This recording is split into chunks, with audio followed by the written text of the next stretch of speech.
Hello दोस्तों, कैसे हैं आप सभी लोग। आशा है आप लोग बहुत अच्छे होंगे और अपने जीवन में काफ़ी खुश होंगे, प्रसन्न होंगे।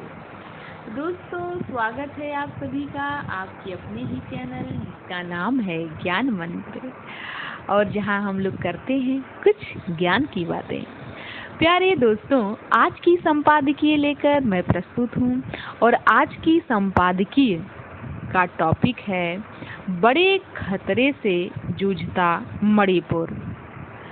तो मणिपुर जो है खतरे से क्यों जूझ रहा है, क्या ऐसी बात है जो मणिपुर में घटित हो रही है, ये तो बहुत ही महत्वपूर्ण है जानना। तो दोस्तों, आज की संपादकीय में हम जानते हैं कि मणिपुर की जो स्थिति है वह इस समय क्या है। चलिए स्टार्ट करते हैं।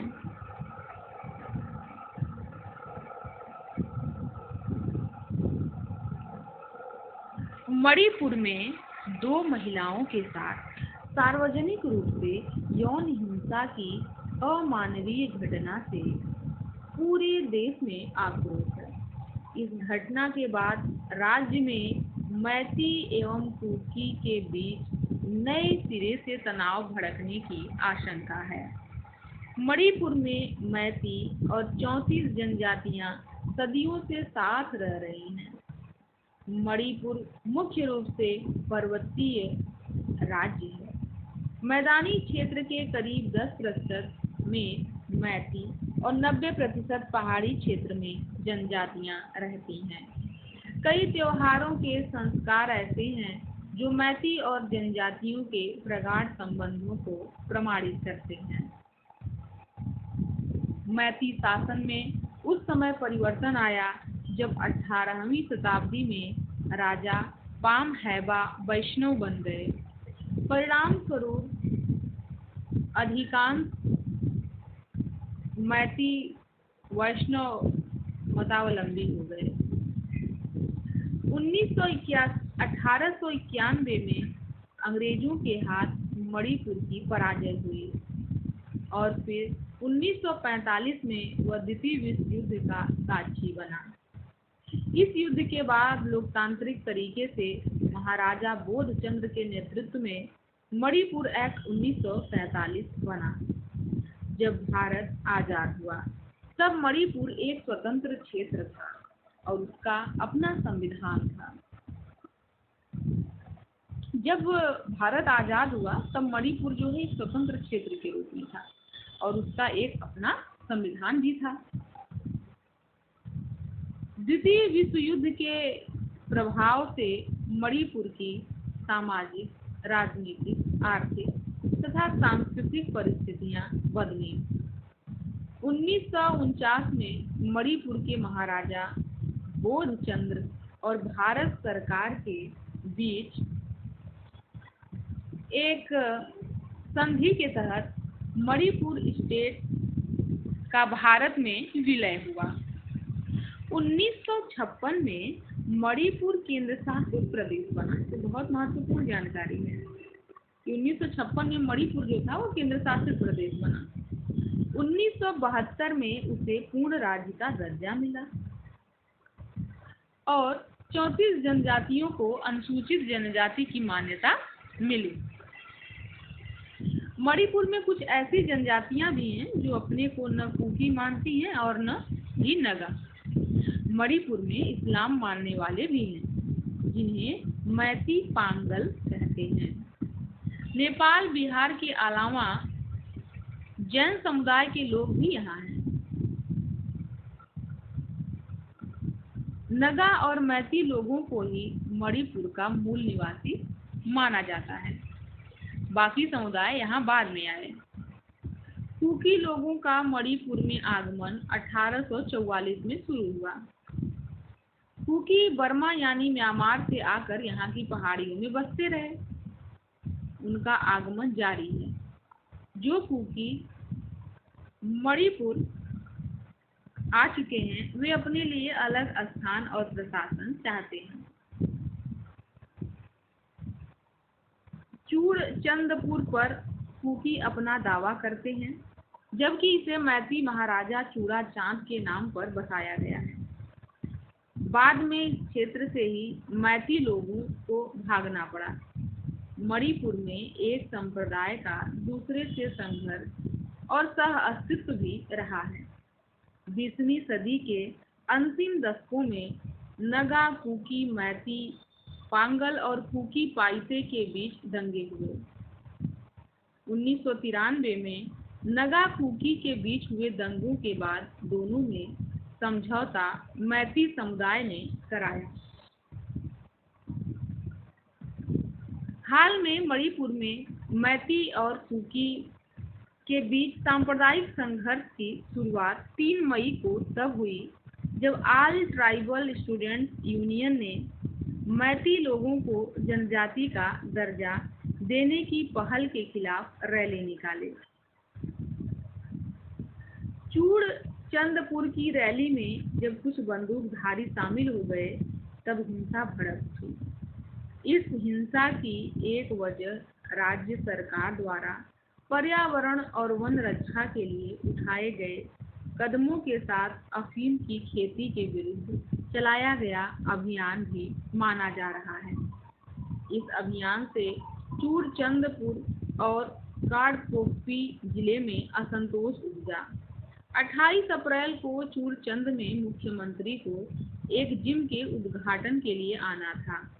इसके एक दिन पहले कुकी समुदाय के एक संगठन ने बंद की घोषणा कर दी और जिम को नष्ट कर दिया। तो बहुत बड़ी बात हो गई भाई, जिम को ही नष्ट कर दिया।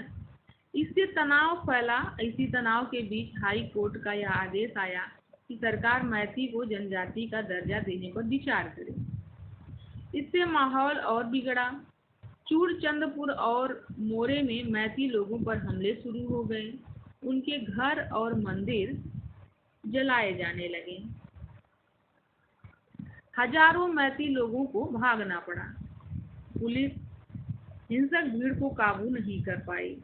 मैती लोगों पर हमले की प्रतिक्रिया में इम्फाल, पूर्व पश्चिम बिष्णुपुर, थौबाल आदि में चिन, कुकी, मिजो, मार लोगों के घर, दुकान लूटे जलाए जाने लगे।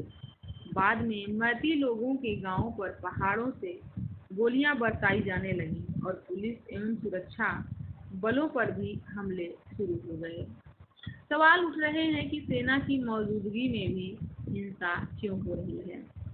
पुलिस और सुरक्षा बलों पर भी पक्षपात के आरोप लग रहे हैं। गृह मंत्री अमित शाह की 4 दिवसीय मणिपुर यात्रा के बाद लोगों में आशा जगी कि अब हिंसा थम जाएगी, लेकिन ऐसा नहीं हुआ। हिंसा के 39वें दिन राज्यपाल अनुसुईया उइके की अध्यक्षता में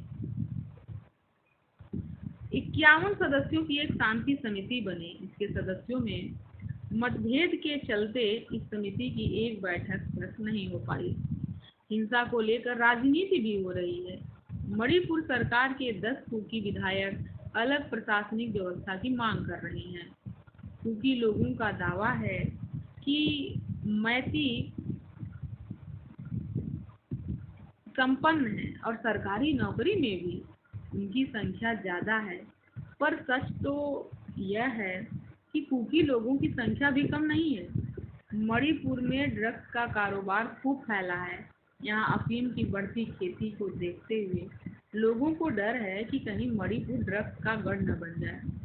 एक डर म्यांमार से बड़ी संख्या में आ रहे कुकी लोगों को लेकर भी है। वे अफीम की खेती करते हैं। कुकी उग्रवादी संगठन म्यांमार से हेरोइन का व्यापार करने के लिए सीमावर्ती शहर मोरे पर कब्जा करने का प्रयास कर चुके हैं। म्यांमार का चिन नेशनल आर्मी उग्रवादी समूह भी मणिपुर के पहाड़ी जिलों और सीमांत इलाकों में बड़े पैमाने पर अफीम की खेती करता है।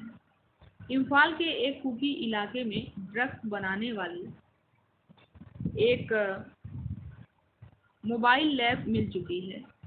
ड्रग्स के कारोबार में राजनीतिक रूप से शक्तिशाली लोग भी संलिप्त हैं।